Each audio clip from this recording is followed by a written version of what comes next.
विद्यार्थी मित्रांनो, आज आपण व्हाय या पोएमचे इंग्लिश वर्कशॉप बघणार आहोत. फर्स्ट क्वेश्चन दिला आहे, read the poem, discuss and complete the following blanks with proper action words or in bracket verb. Wood, swim, sun, sink,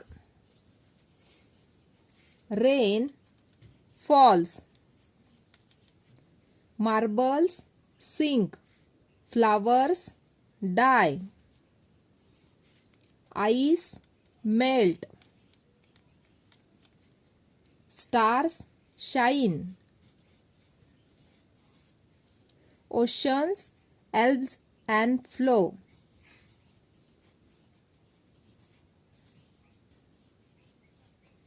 bees, sting, winds, blow,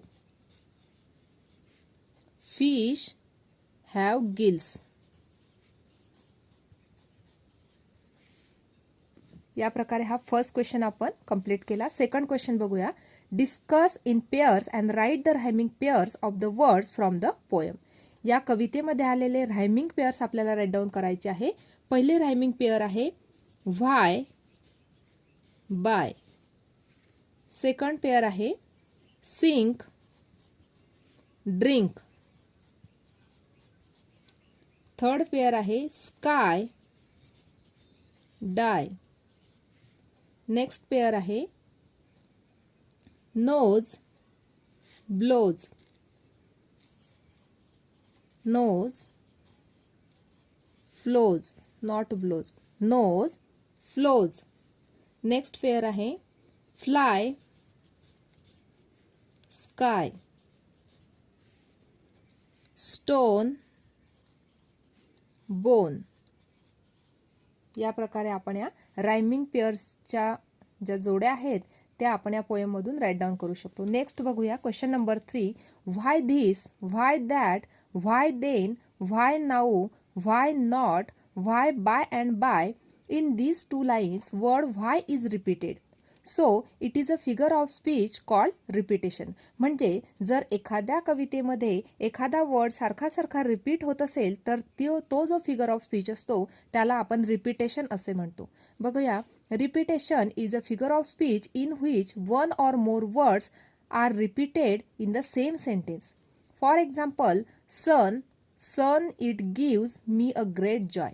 या ठिकाणी सन हा जो वर्ड आहे 2 वेळेस रिपीट झालेला आहे, म्हणजे या वाक्यामध्ये रिपीटेशन हा फिगर ऑफ स्पीच आलेला आहे.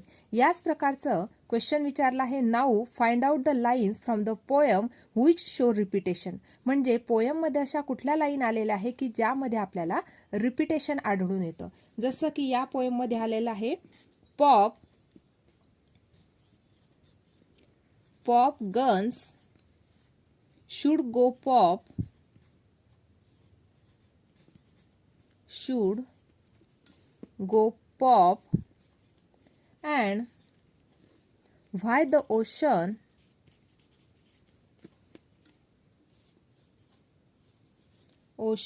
ebbs and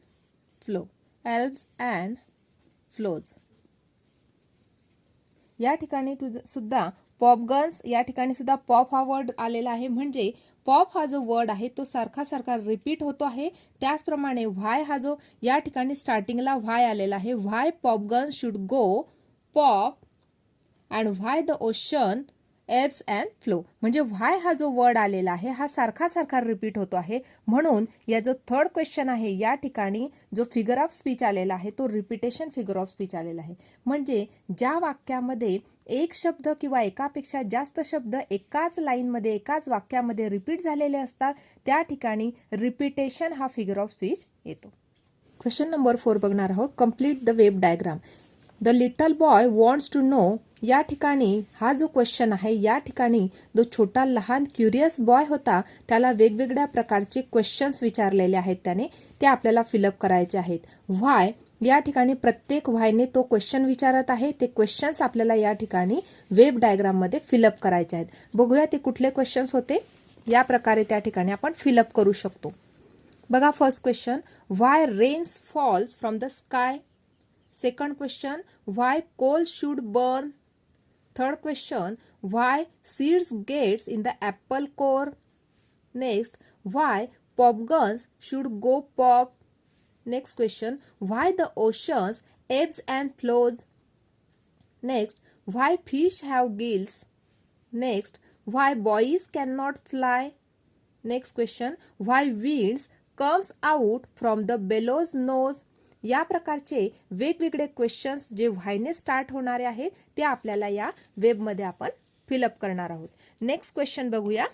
question number 5. या ठिकाणी 5 नंबरच्या क्वेश्चनमध्ये आपल्याला हा जो वेब दिलेला आहे किंवा ही जी ब्लँक्स दिलेले आहे या ब्लँकमध्ये आपल्याला कंप्लीट करायचं आहे. द वर्ड्स फ्रॉम, क्वेश्चन वाचूया. Complete the following blanks from the poem. Words from the poem related to the environment. एन्व्हायरमेंटशी रिलेटेड आलेले वर्ड्स आपल्याला फिलअप करायचे आहे. जसं की पोएममध्ये एन्व्हायरमेंटशी रिलेटेड वर्ड आलेला आहे स्टार्स, नंतर वर्ड आलेला आहे स्टोन, विंड, नंतर क्लाउड, नेक्स्ट वर्ड आहे स्काय, फ्लावर्स. या प्रकारचे वर्ड आपल्याला फिलअप करायचे आहे. नेक्स्ट बघणार आहोत आपण second, the words from the poem related to animals, fruits, insect. याच्याशी रिलेटेड वर्ड्स आपल्याला फिलअप करायचे आहे. जसे की वर्ड आहे सीड, नंतर apple core, next fish, next word fill up करायचा आहे स्टिंग आणि फ्लायजेस. या प्रकारचे वर्ड्स आपल्याला या 2 फिल इन द ब्लँक्स मध्ये फिलअप करायचे आहे. नेक्स्ट क्वेश्चन बघूया. Question number 6. Imagine a senior students from your school has own a national level quiz contest. Frame 8 to 10 interview questions that you would ask when you interview him or her at the school assembly about the achievement. जर एखादा senior विद्यार्थी तुमच्या स्कूलमधला national लेवलचं quiz contest जर तो जिंकला असेल तर त्याला आपण त्याचा इंटरव्ह्यू जर घेणार, त्याला विचारले जाणारे 8 ते 10 क्वेश्चन्स आपण तयार करायचे आहे आणि ते क्वेश्चन्स कुठल्या प्रकारचे आपण त्याला विचारू शकतो ते आज आपण या ठिकाणी डिस्कस करणार आहोत. बघूया ते 7 ते 8 क्वेश्चन्स बघूया.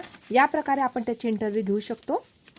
फर्स्ट क्वेश्चन विचारणार त्याला, congratulation for your great success. How do you feel after winning such a contest.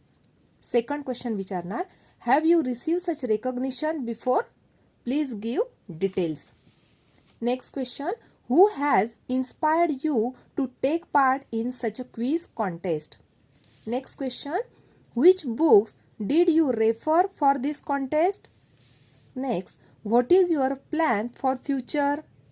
Next, who else would you give credit of your success. Next question, who helped you to make your dream come true. या प्रकारचे 6 ते 7 questions आपण त्याला interview मध्ये विचारू शकतो. Next question बघूया.